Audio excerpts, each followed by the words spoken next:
Charting the future of digital collaboration is a difficult task. Fortune-telling has proven to be nothing but nonsense, as the future is muddy and unpredictable, only coming into focus as we creep closer to it. However, certain scenarios become increasingly likely as we evaluate potential critical junctures that have yet to pass. That is, pivotal moments that determine the trajectory of future developments. In assessing the variables that determine the outcome of these critical junctures, we are empowered to make sense of possible futures. In this episode, let's look at the variables that will determine the future of digital collaboration. In this series, I take the most mundane, overlooked, or just plain obvious everyday things that we take for granted in our modern world. I break them down, look at them from the big picture, and share their fascinating significance for us humans. In the second half of this two-part episode, let's talk about the future of collaboration. What will our future look like? Will we prefer virtual reality, augmented reality, or screen-to-screen collaboration? Well, we have chosen three key variables that will likely determine what the future may look like. That is, technological breakthroughs, affordability of tools, and human preferences. Currently, we are witnessing an acceleration of developments regarding cloud computing and the implementation of 5G networks. In short, these developments are creating faster connection speeds and enabling businesses to offset their computational costs to the cloud. This is the first variable that we are navigating, yet all three modes of collaboration are currently benefiting from these existing technological breakthroughs. However, AR and VR will have to overcome additional technological breakthroughs if they are to become the preferred means of digital collaboration in the future. VR will have to fully resolve all human-machine interface problems that come with full immersion. For example, motion sickness can be generated by divergent movements between the screen and our heads. As we move our heads, we expect our field of view to change in harmony with our head movements. Yet, in virtual reality, this has proven to be a difficult task to master, as even the slightest divergence can leave one feeling queasy after prolonged exposure. While VR companies have largely overcome this hurdle, it exemplifies the steep problems that exist when one attempts to artificially simulate many of our senses. Likewise, AR has its own host of necessary technological breakthroughs. AR has the unique challenge of mastering computer vision and spatial computing.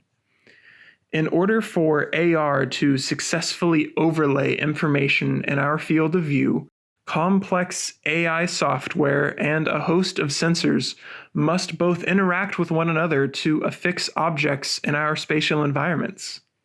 For example, to project a 3D avatar of my coworker in the chair next to me, AR technology must understand where the chair is, how one sits in a chair, as well as what the 3D avatar should look like in respect to my field of view. Now, all of this is remarkably complex and demands remarkably creative and talented engineering to master. While some companies have already made progress on this front, there remain several more breakthroughs that must be made to make such a future a reality. Frankly, the elephant in the room is the capacity of VR and AR companies to better convey body language than their screen-to-screen counterparts. Currently, coworker avatars may be able to express body language associated with our hands and arms, but they fail to convey facial expressions. AR and VR developers must create tools that expand this digital aperture if AR or VR are to become the preferred modes of digital collaboration. This additional layer of necessary technological breakthroughs for AR and VR are determining variables, which screen-to-screen software will not need to overcome in the future. So, what is the most likely outcome? Well, given enough time, these technological breakthroughs will almost certainly be met. 5G and cloud computing has already reached into consumer markets, and huge sums of money have been invested in AR and VR technology. However, VR has a tall order to fill in its pursuit of fully simulated human senses. The complexity of our senses demands intellectual capital beyond mere engineering. To successfully simulate our senses, VR companies must fully understand how we sense the world, how our brains process these senses, and how technologies can fool them. Even the slightest miscalculation can lead to disincentives for people to prefer such a mode of digital collaboration. In short, AR and screen-to-screen collaboration only require faster connections and more creative engineering, whereas VR software is attempting to simulate the human experience. Now, I don't think it's impossible, as with every decade, the seemingly impossible becomes the mundane. However, it will prove to be the most difficult and uncertain task. The next variable that will determine the future of digital collaboration is the affordability of new tools compared to the affordability of traditional tools. If the cost of new AR or VR collaboration tools is even modestly less than the combination of screen-to-screen methods, then we can assume that this variable will push digital workforces towards AR or VR. Firstly, how could new AR or VR tools become so affordable?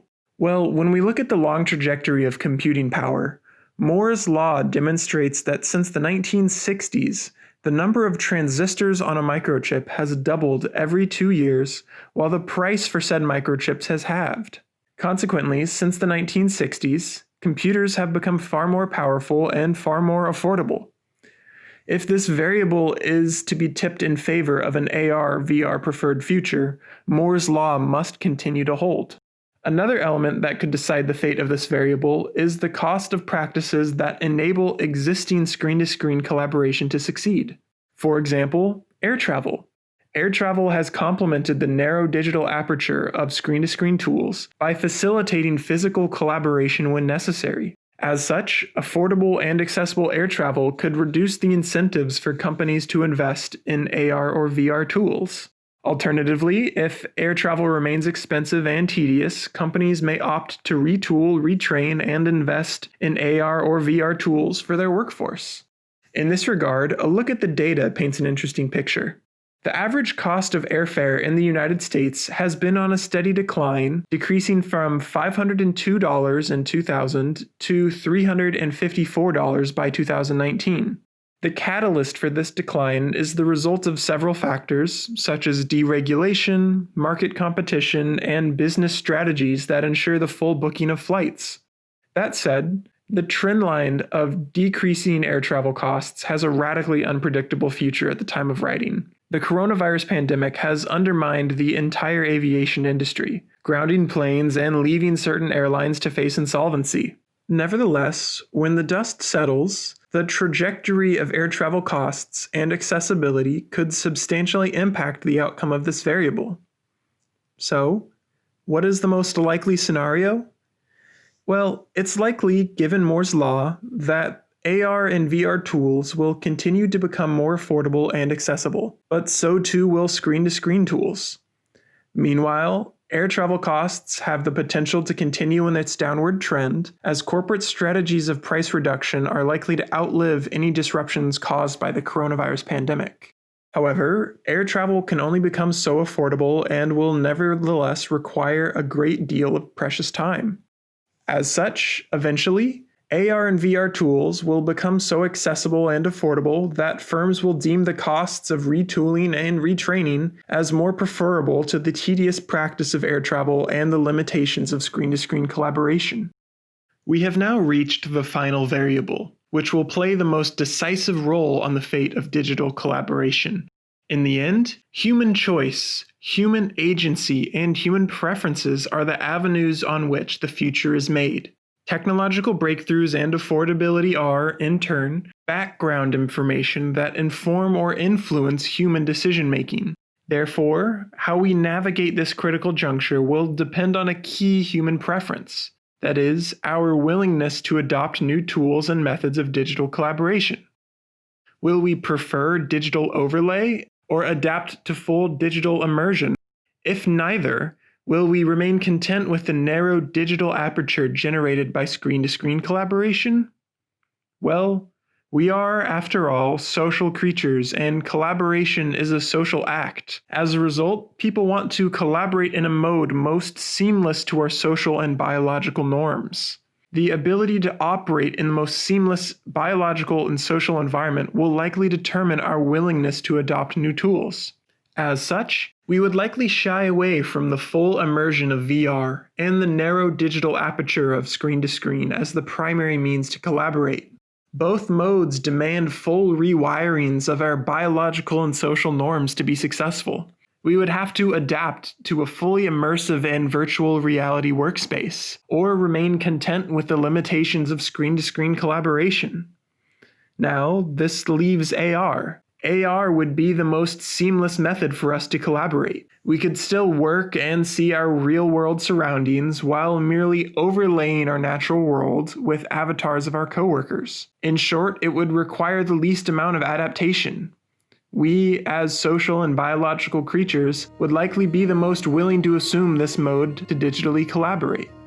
When accounting for human preference, it would seem that AR would become the most likely future for digital collaboration. However, such a future depends on further unpredictable technological breakthroughs and radical reductions in the cost of AR collaboration tools. Nevertheless, in the big picture, AR has the potential to be the most seamless and expressive form of digital collaboration for the workforce of the future. Well, that's a wrap.